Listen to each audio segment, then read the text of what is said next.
ग्रोबज फसवणुकीच्या तपासावर आज कोल्हापूर सर्किट बेंचमध्ये न्यायमूर्ती शिवकुमार दिघे यांच्यासमोर सुनावणी झाली।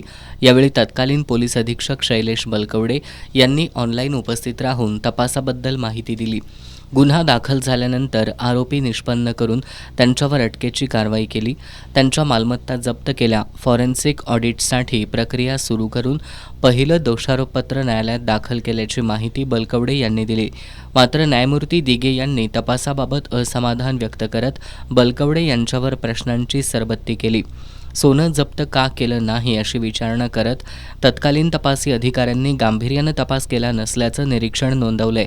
न्यायमूर्ती दिघे यांनी बलकवडेंना तपासाबद्दल 9 जानेवारीपर्यंत प्रतिज्ञापत्र सादर करण्याचे आदेश दिलेत।